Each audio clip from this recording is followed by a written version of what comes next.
একটা নারী ধ্বংস হবার তিনটে কারণ একবারে খাতায় লিখে রাখুন। একটা নারী সংসারে ধ্বংস হবার তিনটে কারণ খাতাতে লিখে রাখুন, একবারে জীবন্ত প্রমাণ। যে নারী তার স্বামীর সঙ্গে মুখে মুখে তর্ক করে, নারীর ধ্বংসের 1 নম্বর কারণ। 2 নম্বর কারণ, যে নারী তার স্বামীর সঙ্গে খালি জেদ বজায় রাখে, ধ্বংসের কারণ 2 নম্বর। 3 নম্বর ধ্বংসের কারণ শুনে রাখুন, যে নারী তার মা বোনের কুপরামর্শে নিজের স্বামীর সংসারটাকে বিভেদ করার সৃষ্টি করে। এই 3টে কারণে নারী শেষ হয়ে যায়। এই জন্য যারা কীর্তন শুনতে এসছেন এই 3টে জিনিসকে বর্জন করবেন, দেখবেন আপনাদের কোনো গন্ডগোল হবে না। স্বামী স্ত্রীর সম্পর্কটা কেমন? হাত এবং চোখের মতো। কিরকম? হাত এবং চোখের মতো। হাত যদি ব্যথা পায় চোখ কাঁদে, আর চোখ যদি কাঁদে হাত তার জল মুছিয়ে দেয়। এই জন্যে স্বামী যদি দুঃখে থাকে স্ত্রীও তার দুঃখে দুঃখী হবে, স্বামী যদি সুখে থাকে স্ত্রীও তার সুখে সুখী হবে। রামকৃষ্ণদেবের সঙ্গে সারদা মায়ের বিয়ে হয়েছিল। সারদাকে রামকৃষ্ণদেব জিজ্ঞেস করেছিল, তুমি আমার কে গা? আমি তোমার সহধর্মিনী। জিজ্ঞেস করেছিল ঠাকুর, আচ্ছা সহধর্মিনী মানে কি? তখন সারদা মা বলেছিল, স্বামী ধর্ম করবে, স্ত্রী পেছন পেছন সাহায্য করবে, তবেই তাকে সহধর্মিনী হয়। একজন পুরুষ বড় হবার পেছনে একজন নারী থাকে, নারী যদি পেছনে লেগে যায় পুরুষ বড় হয় না। প্রমাণ কি? চিন্তামণি পতিতা মেয়ে হয়ে বিল্বমঙ্গলকে কৃষ্ণচরণ পাইয়ে দিয়েছে। নারী নারী। পদ্মাবতী জয়দেবকে গোবিন্দচরণ পাইয়ে দিয়েছিল নারী। রানী রজকিনীর মেয়ে চণ্ডীদাস ঠাকুরকে ভালোবেসে পদকর্তা তৈরি করে দিল নারী। আর নারী যদি অনারী হয় স্বামী ধ্বংস হয়ে যায়। এই জন্য আপনাদের কাছে নিবেদন রইল, শুধু কীর্তন নয়, কীর্তন সমাজ শিক্ষা। যতক্ষণ বসে থাকবেন মাঝে মাঝে জ্ঞানের কথাগুলো বলবো, একটু মাথায় নেবেন।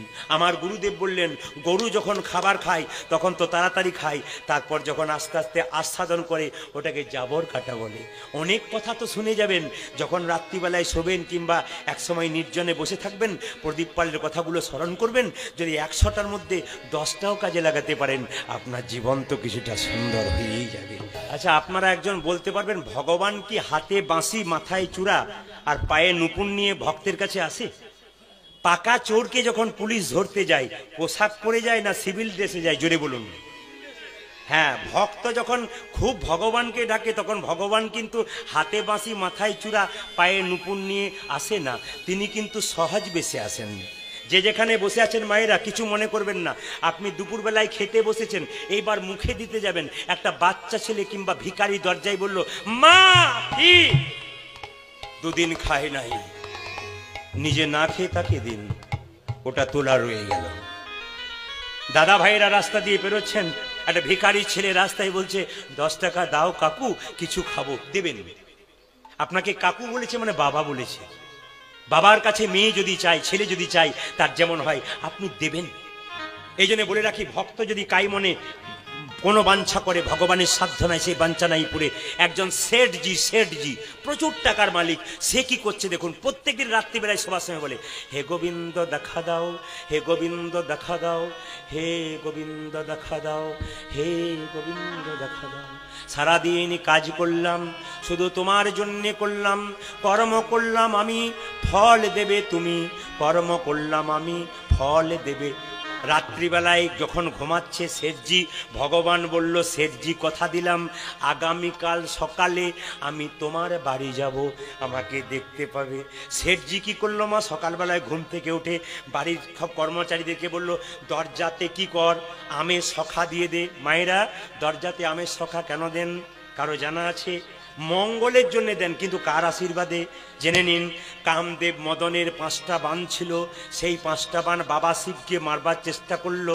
বাবা ভোলা ত্রিশূল ছুড়ল, এ কামদেব তুই আমাকে বাণ মারবি? এই দেখ আমি তোকে ত্রিশূল ছুড়লাম। যখনই ত্রিশূলটা ছুঁড়েছে কামদেব মদন ভয়ে পালাচ্ছে, ত্রিশূল পেছন পেছন যাচ্ছে, বাঁচার কোনো উপায় নাই। সামনে দেখতে পেল একটা আম গাছ, আম গাছটাকে বলল, আম্র সখা, সখা মানে বন্ধু, এই আম্র সখা তুই শাখা বিস্তার করে বাঁচা, আমাকে বাঁচা ভাই। যখনই বলেছে বাঁচা, আম গাছটা শাখা বিস্তার করে বাঁচিয়েছে। কামদেব মদন লুকিয়ে পড়েছে, ত্রিশূলটা বাবার কাছে ফিরে গেছে। কামদেব মদন বলল, ওরে আম্র সখা তুই যে শাখা বিস্তার করে আমায় বাঁচালি, আমি তোকে আশীর্বাদ করলাম, পৃথিবীতে প্রত্যেকটা শুভ কাজে তোর আগমন হবে, কিবা বিবাহে, কিবা অন্নপ্রাশনে, কিবা শুভ অনুষ্ঠানে তোর আগমন হবে। একটু জেনে নিন মায়েরা, যে যেখানে বসে আছেন। তো এখন আমের শখা টাঙ্গিয়েছে, দুটো কলা গাছ দরজার সামনে দিয়েছে, ঘট দিয়েছে। আমার ভগবান আসবে, শেঠজি ধুতি পাঞ্জাবি পরে তিলক করে বসে আছে। শেঠ ভগবান এলো বলে সারা দিন গেল, ভগবান এলো না। সন্ধ্যাবেলা যখন হয়েছে, একজন কুষ্ঠব্যাধি লোক এসে বলছে, শেঠজি সারাদিন খাই নাই, খিদে পেয়েছে, খেতে দাও। শেঠজি বলছে, হায় হায় পোড়া কাপালে, কোথা থেকে এসেছি, আমার ভগবান আসবার কথা, সে খেতে পেল না। আরে বেটা বলে, দূর করে দেবে, তাকে ঘাট ধরে বের করে দিল।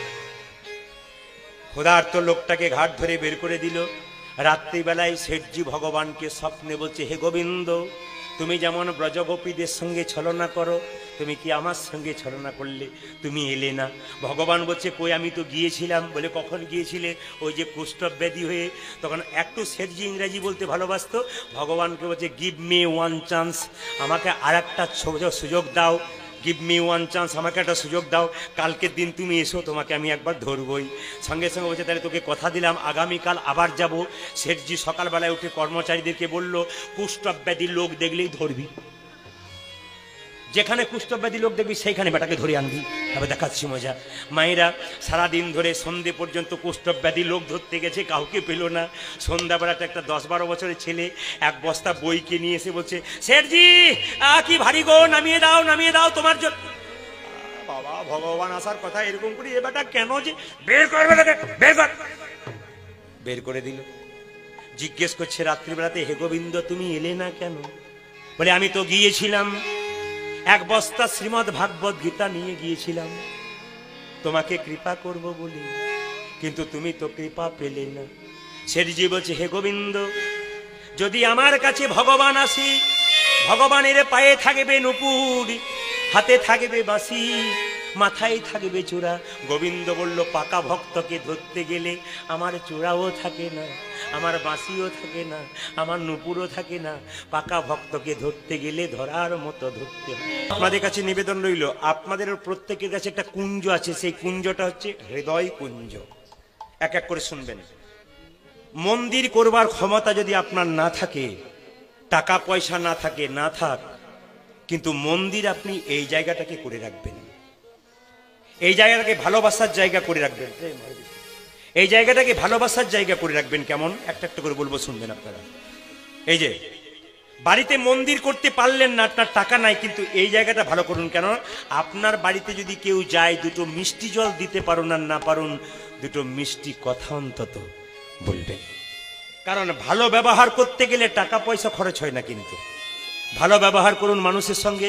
মায়েরা, ট্রেন আসবার সময় সিগন্যাল দেয়, আমরা জানতে পারি ট্রেন আসে। মৃত্যু আসবার সময় কোনো সিগন্যাল দেয় না, যে কোনো মানুষের জীবনে যে কোনো মুহূর্তে আসতে পারে। এখনই আপনি ভালো আছেন, আপনি গ্যারান্টি দিতে পারবেন যারা কীর্তন শুনতে এসছেন বাড়ি যেতে পারবেন না? গ্যারান্টি দিতে পারবেন না। রাত্রিবেলায় শুলে সকালবেলায় চোখ খুললে আপনার সকাল হবে, আর যদি চোখ না খোলেন তবে আপনার পরকাল হবে। ওই জন্য আপনাদের কাছে নিবেদন রইল, মা, সবার কাছে, দাদা ভাইদের কাছে, এই জায়গাটাকে ভালো করুন, মানুষের সঙ্গে ভালো ব্যবহার করুন। ইটের উপরে ইট গাঁথলে কোনোদিন দেওয়াল তৈরি হয় না, ইট আর ইটের ফাঁকে মশলা দিতে হয়, তবে দেওয়াল পাকা হয়। ওই জন্য একজন ভক্তকে জড়িয়ে নিতাই গৌর হরিবোল বললে আমাদের হিন্দু সনাতন ধর্ম নিতাই গৌর হরিবোল বলে আরো শক্ত হয়ে যাবে। এই জন্য আপনাদেরকে বলে রাখবো, আপনাদের কুঞ্জটা সাজাবেন। আচ্ছা আচ্ছা, কিছু মনে করবেন না, আপনারা যারা কীর্তন শুনতে এসছেন মায়েরা সব সেজে এসেছেন তো? মায়েরা সেজে এসেছেন? বলছে, বললেই তো গন্ডগোল আছে, চুপ থাকাটাই বুদ্ধিমানের কাজ। আমরা দেখবেন প্রায় জায়গাতে কীর্তন করতে যে আমাদের যে বাড়িতে বাসা দেওয়া হয়, তা বলে এখানের জন্য বলি না, আমি অন্য জায়গার জন্য বলি। যখনই কীর্তন শুনতে বেরোবে তখন কোনো কোনো মেয়ে আয়নার সামনে গিয়ে কি ডিজাইনের, লক্ষ্মীকে নারায়ণ বলছে, লক্ষ্মী এত সুন্দর বাড়িটা দিলাম, ওর ওপর আবার চুনকাম করতে শুরু করেছে, মানে পাউডার মাখছে। বলছে, ধুইয়ে দিলেই যা ছিল সেইটাই হয়ে যাবে, ভেতরে যদি চুন বালি খসে যায়, বাইরে চুনকাম করে কি লাভ আছে? এই জন্য মায়েরা জেনে রাখুন, গাড়ি যদি সুন্দর হয়, ড্রাইভার যদি কাঁচা হয়, গাড়ি তো পড়ে যাবার ভয় থাকবে। গাড়ি